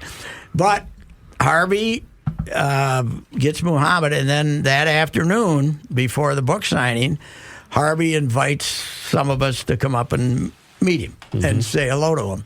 And I've told this story. And Hondo's up there doing tricks. And Muhammad's looking at him saying, "You're the devil. You're the devil." And he's got the Parkinson's, but he's not, he's still pretty good. And as I've told the story, Harvey has him set up. Sid Hartman's going to be here. And that's where he comes in and he says, "Muhammad, Sid Hartman here." And he gets that glare on his face. And he looks up at him, and he gets up out of the chair, and he makes a fist, and he said, Sid Hartman, I remember you. You're the guy that called me the N-word." But he didn't say the N-word. Right. And Sid's going, no, I never did. And he's got Sid like backing across the room. Apparently this was a regular occurrence with him. He would that was one of his jokes when he met somebody new. But God, I would have liked to have a videotape of that one because Sid is backing up like. Like Joe was when one that's name picked him up. It looked like Michael Spinks running away from Mike Tyson. Unbelievable. God, it was amazing. I found a clip of the Sid rules. Oh, really? Do you guys want to hear a minute or two of it? Okay. Yeah. Played the Green Bay Packers when we were assured that this team loved Jerry Burns and would put its heart and soul onto the turf. And you are Patrick James Reusse. Yes, I am. 9, lobby for the return of any coach or athlete with a connection to Minnesota, no matter how vague. Number 10, no quote is too bland, no item too meaningless. Well, we don't have that. Number just got 11, the end of the use list. disconnected thoughts in convoluted sentences. Number 12, silence the critics, mock the geniuses. Yes. Number 13, blame the fans.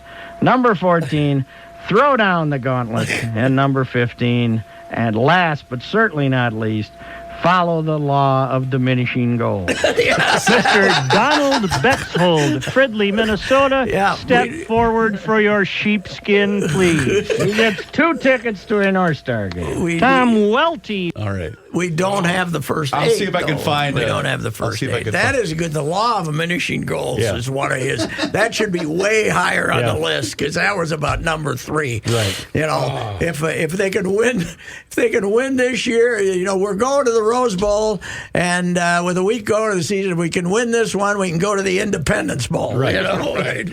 Matthew, it might be on that reel-to-reel tape with my writing on it. I think I remember doing that during a special. I had them printed out some damn place. We used to hand them out. Yeah.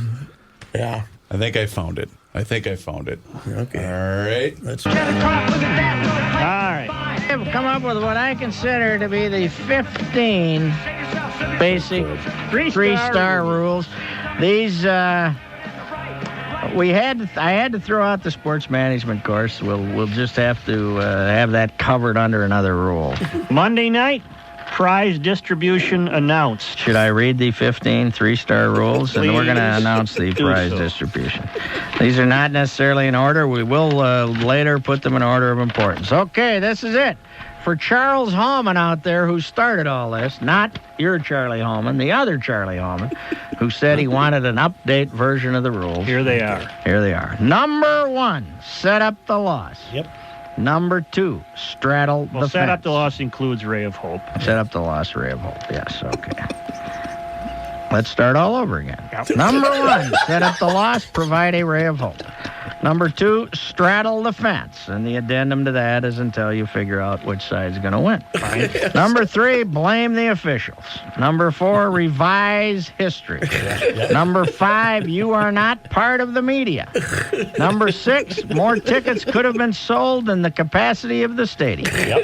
Number 7, always side with the favorites, never with the underdogs. Number 8, supply the proper emotional state. In other words, if a team does not seem despondent after a defeat, and you feel they should be, you just say they were despondent. Number 9, claim any Minnesotan, lobby for the return of any former Twin, Viking, etc. I put all those together. Number 10, no quote is too bland to be included, no fact too minute. Number 11, use disconnected thoughts and convoluted sentences. You combined a couple there. That's Number fine. 12, silence the critics. Number 13, blame the fans. In other words, not being loud enough, not being support enough, being too stupid. Mock the geniuses is kind of an addendum. And Betzold has explained the entire genius theory in his extraordinary extra class work. Mock the geniuses. Number 14, throw down the gauntlet. The most recent example I can think of is when Jack Morris was about to sign with Toronto, and the gauntlet was tossed in front of Carl Pohlad and Andy McPhail, and they didn't accept it. Usually, the gauntlet, though, is laid down when you know that it will result in you looking good when it's picked up. And number 15, law of diminishing goals. A great example of this is the fact that this season started with the brimming optimism that the Vikings would become the first team to play a Super Bowl in their home stadium, and now a successful season will be defeating the Packers to go 9-7. That's the law of diminishing goals. These are the 15 three-star rules that we now have. There are additional, not quite as solid rules. There are certain things like the sports management course, but these are the rules that if you follow, you can write your own Sid column. And this, of course, will go into our official Sid rule file, which is Donald R. Betzold's big manila envelope here. And prize distribution for the contestants. We will not announce a winner today. Well, the those competition were ones was we close. mentioned through the years. You know. Wow, what radio professionals you guys were. Huh? Hey, yeah, it was. I was trying to think now. Kenny. Yeah. You go back a long ways. How much? Late 80s. What percentage of our radio time was spent on in Monday night and Saturdays, especially Monday nights? Monday Night Sports Talk was 2 hours, Sid. right? Yeah, it was 2 hours. You spent about 95 minutes working Sid over. Seriously. And you two were the most unprepared hosts I've ever worked with.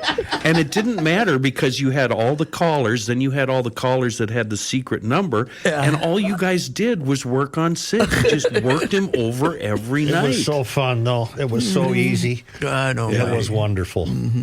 Yeah. Well, one of my favorites, and Reavers is finding it right now, is this. Oh, give me 1 second. Oh, okay.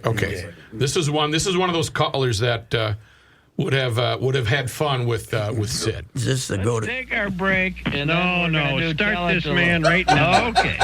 Yes, This is sir. Flashback City for me. Here's today's sports hero, John Guten. John, your new head coach, the Gophers. I can't go out of it. First Lincoln Dell, now this. Hello, mercy on you guys. Keep trying, Sid. A crying Sid is great. Try it I'll tell you something right now. They call his 82-year-old mother. She tells me to go straight to heaven. How do you fight something like that? There's money. You just throwing money around. Try to fight that. I don't know. That's throwing around those plenary indulgences. It's pretty tough. Where is this in your lowest moments in life, Sid?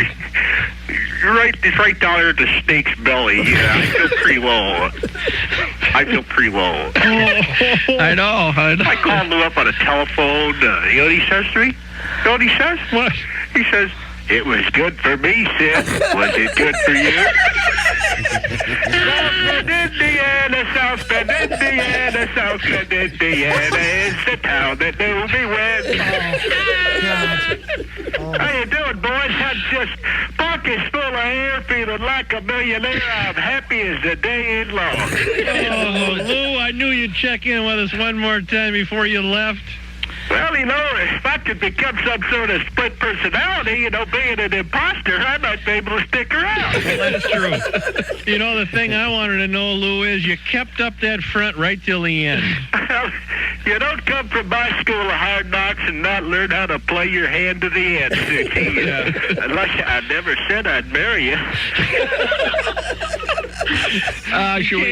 Should we just run here and see if they want to tell it to Lou? If they don't, we'll put them on hold. Well, just before you take off, I'll have to interject a few words. Man, you guys were good back then. Remember one time, Guy Green calls, "Here's today's sports hero, God." He did a whole God thing. Yeah, he had a couple of... kind of falling out of favor in a lot of areas. A couple of rough decades in the 60s. Holt's leaving does bring up my favorite Chad story, which is... how's he doing, by the way? What? I talked to him last night. He was tough. He was tough. He was having a hard time. But I'm going to talk to him again tonight. But Chad spends a year at the university, decides it's time to break away, and decides to go, as he called, to the Harvard of the West, Arizona State.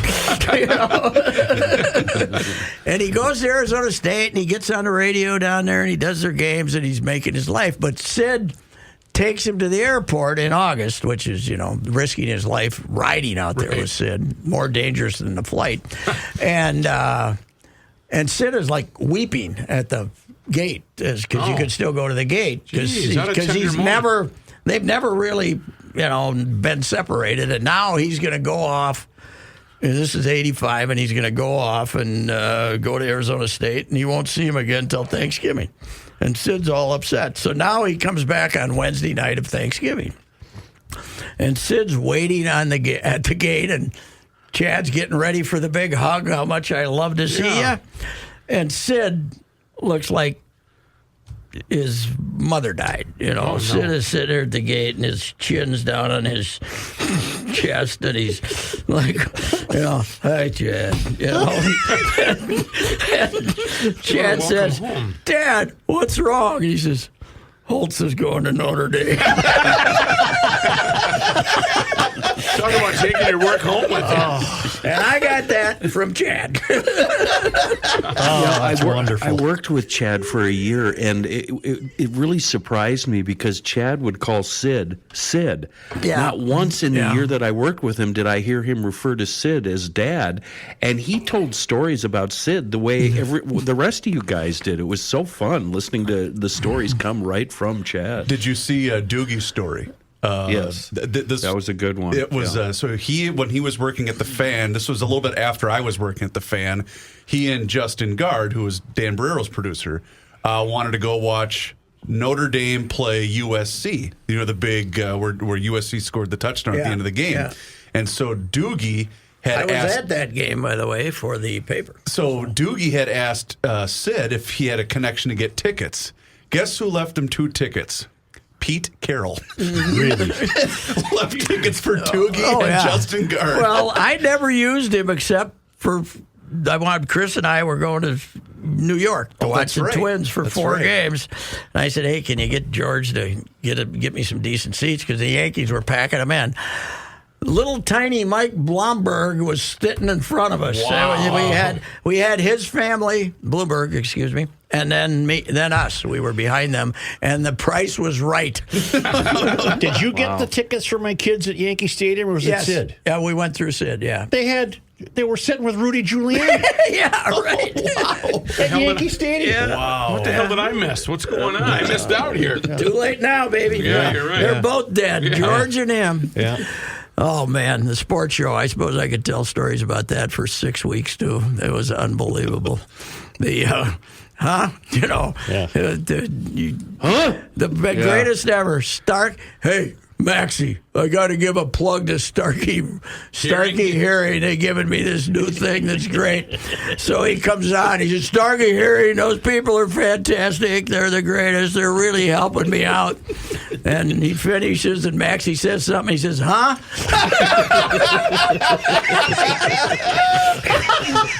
Now, the guy who got in trouble at Starkey, the boss, who ended up feuding with Austin and ended up, I think he did some time, right? I mean, he got in trouble. But I was at a function that he was at with Sid shortly after that and said, Sid, you got to stop doing that. You're putting us out of business. Your plugs are putting us out of business. Yeah. Unreal. I got one Sid story. I didn't know the guy from Adam. Didn't know him, but just knew about him. I'm at the Dairy Queen on Snelling across from O'Gara's. Shocker. It's a food-related Sid Food-related story. And I'm in line, and I see a big caddy just pulls right up and front and center right in front of the fire hydrant whatever it was. Yes. And they put those there for Sid's cars. The reason it was that was open, in those little blue signs. The reason it was open was because there was a fire hydrant there. Yes. So he just pulls up and he's very flustered. And there was a little line there, and I didn't even say hi to him, but I saw him in line, but I bought him an ice cream cone, and when he got up to the window, he's like, "Oh, you mean it's paid for? It's paid for? Who the hell paid for it?" So I said, "Hey, it's Rookie," and then he said, "Hey, Rook," and that's my one Sid story. All right. Isn't that a great story? Well, let me tell one more. All right. Let me tell the mock story. All right. Mock is Sid's doing the pregame shows, right? Mm-hmm. With the manager. Yeah. The 5 minutes of, like Fowler always told the story about he went to one with the Sam Melian doing, and they'd get in this little room and then scream at each other, "Who's in your lineup today?" And they'd be yelling, and Melian'd say, "Oh, we're going to have this guy." They were like yelling into these mics. But, Sid would always want to get that show done as early as when they were on the road, as early as he could possibly get it. And I'm sitting in the dugout with Mock at 2:30 in the morning, 2:30 in the afternoon. The game's not, and we're the only two guys there in the dugout. And there's some guys taking early BP, and the phone rings in the dugout 35 times. Ooh, goes silent. I don't say anything. 1 minute later, rings 20 times. Mm-hmm. And I finally said, made my hands up like, I think somebody wants to talk to you or something. He says, "That's Sid." He said, "How would you like to know when you wake up every morning in the summer, one thing you have to do that day is talk to Sid Hartman?"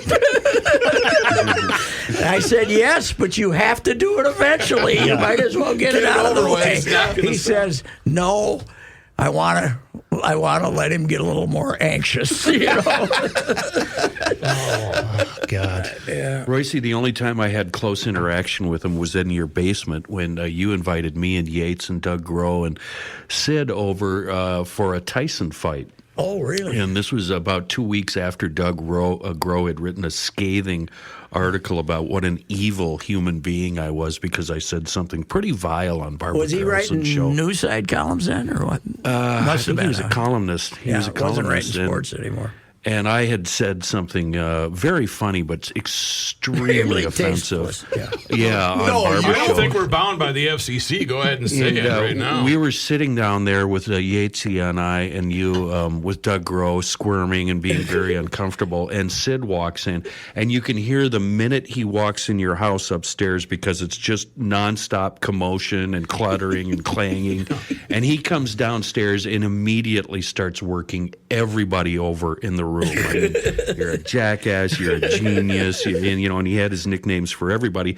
But I got to say, it really, really relieved the tension in the room because once Sid got there, it was the Sid show, right? And it was a lot of fun. Katie was talking about. My wife was talking about like the first time she went to dinner with him. We went to dinner with him, and there were just the three of us. And he said he has no idea how to talk to women. You know, he doesn't know what to say. So every 10 minutes, just to include her in the conversation, he'd say, "Why'd you marry a jerk like this?" And then he'd go back, you know. I can top that. That was all he ever did. That's the only thing he had, yeah. I forgot my glasses one time at a Gopher football game, Memorial Stadium. We still had to climb straight up. Right, yeah. I call home.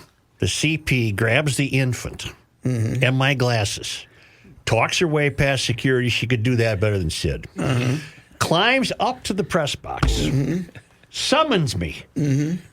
Sid, for some reason, walked with me to the door saying, "I got to see this," or something. She hands me the glasses, and he says to her, "Jesus, you had to be drunk when you married him." That was his only icebreaker with wives was, how'd you marry that idiot? Yeah. Oh, man. We won't... we always say we won't see another one, but we won't see another one. We will not see the another world. I'm not talking about... I know you're... I'm not talking about Minnesota. I'm talking about the world. I'm talking about the universe. The world. I'm talking about the Venus. Get an amen. Venus. We might have people on Venus. We don't have any like him, you know? Right. All right, that tape recorder and microphone better end up at the Pavic Museum. I agree, Kenny. I think. Well, we screwed up today, though. They put the front page. They put the tape recorder on, but they didn't have the ancient one. They had the next version. Yeah, the one from the mid-'70s. Oh, yeah, that one. I mean, that was an instrument. If somebody was trying to mug you, you could have hit them with it. All right, I have a question for the two of you, Joe and Pat. You guys talk about the competition. You know, you both worked with him at certain times. In retrospect, did he make you two better at your job? No. Really? No. Reaver's going for that tender moment. No. I meant it. He was being better. He was in charge of when I got hired as a copy boy, which got me in the sports business. But the reason I got into the sports business wasn't because of the work. It was because getting to drink at the court bar with all these characters when I was 17 or 18 years old. I said, "These are the greatest guys that ever. This is what I want to do." Right. Okay. You know? Well, all right. Royce, did he have any involvement in you jumping ship from St. Paul over to Minneapolis? No, he didn't. He did not. But and how did he feel about that? He told me that he was the reason I came over, but I know better than that. You know, every Sid eulogy. This could have been, he should have left one about himself, because every Sid eulogy turned into a tribute to Sid. Yeah. You know, basically it would be how much he's done for the guy that just died. Right. In this case, you know, he was. You'll see Bud and guys like that say he did a lot for me, and he did. I mean, he was a great promoter of local teams, but I never saw that as the job. But anyway, I didn't either. So we didn't have that in common. But certainly, as I said earlier today, there were 5 days a year that I loved him, and 355 days that I was kind of ambivalent, and 5 days a year that I said, "What in the hell how long are we going to put up with this?" You know, so. But we're going to miss him for sure. There's no doubt about it. One of those days was when, what was it? Was it an umpire that he... Oh, yeah, I called him some dirty names that day. The guy called out.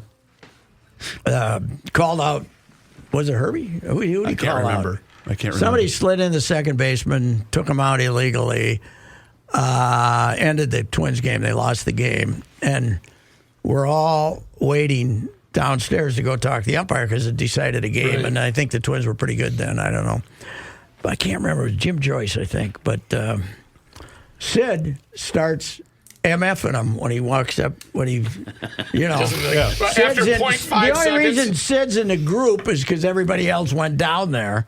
And then, so now the guy won't talk to us, right? Because Sid won't explain it, because Sid's screwed it up, screaming obscenities at him, and I went nuts. Every filthy name that Jim Joyce called Sid, I mean, that Sid called Jim Joyce, I quintupled it. Yeah. And I said, "You crazy old SOB bleeping. Now we don't know anything." Would you have used the F word as a verb, adjective, and a noun? All of above. Article. Yes. Every C word imaginable, small or short. I just went insane. Oh, I love that. And how'd he take it? He says, well, I got a right to say what I want to. I said, yeah. Yeah, that was probably the maddest I ever was at him. That's for sure. That's for sure. Well, God bless you, Sid. One of our all-timers is Sid, and the Star Tribune's got the big scoop on they're going to on the Dutcher scandal that's going to go on, not the alleged rape in Madison, but later they got this big story coming on. That's the Gingle. No, that's Clem. Okay. This is later. Oh, I remember this. This is earlier when Dutch is. I don't know what's going on, but I'm still in St. Paul, and we finally browbeat after a game like on Jimmy Williams to tell us what's going on. Mm-hmm. And Shooter says to me, Shooter and I, and he says, Jimmy said that was off the record. And I said, that's too good to be off the record. I said, we broke. Shooter always tells that story. But they had, the Star Tribune had like 5 pages, and we had 25 inches, but we...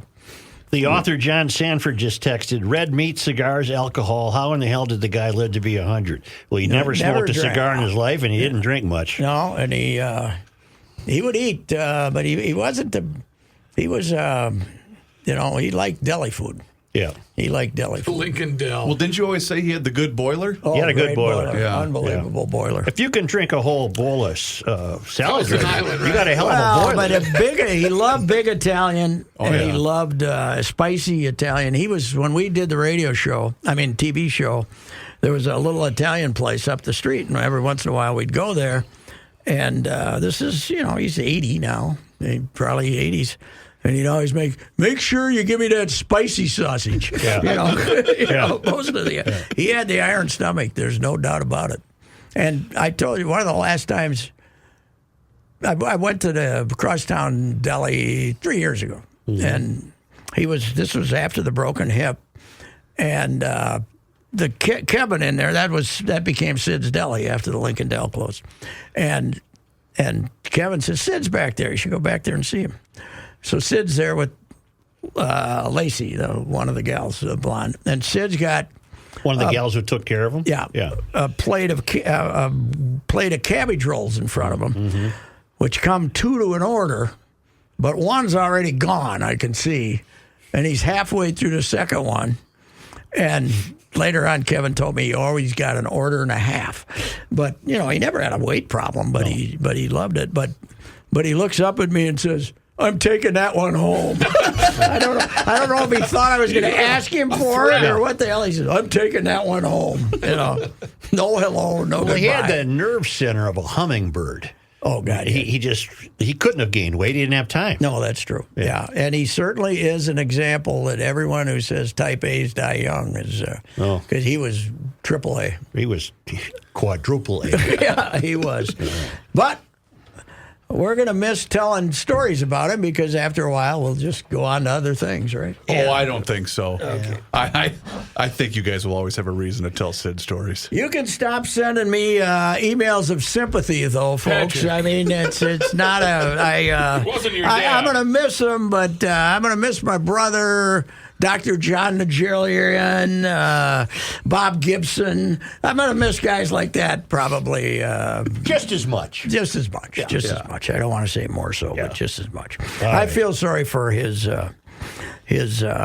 son and his daughter and then the whole crew. And but 100, what the hell? That's enough. Let's go. Take it today. Your tweet was perfect, though. The fact that you said Sid died today at 100, the fact that we're shocked tells you everything. Yeah, really never thought the reality that it would happen never occurred to me. I liked your obit comment. 12 years ago. I got to go see what I wrote. I wrote his obit 12 years ago. I can't wait to go see what I wrote. Yeah, right. Yes. The advance. All right, Suchi boy. All right, Patrick. All right, Rook. Goodbye. All right, Bros. Do you think Sid ever went to Fratelloni's, Joe? No. If he did, it was by accident. He had people.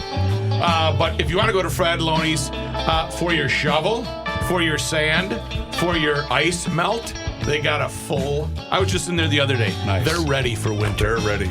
And if you want to check out other podcasts or tell somebody about this podcast, it can be found at PodMN on your smartphone or podmn.com on your computer. PodMN and podmn.com. Brah. R.I.P. Sid.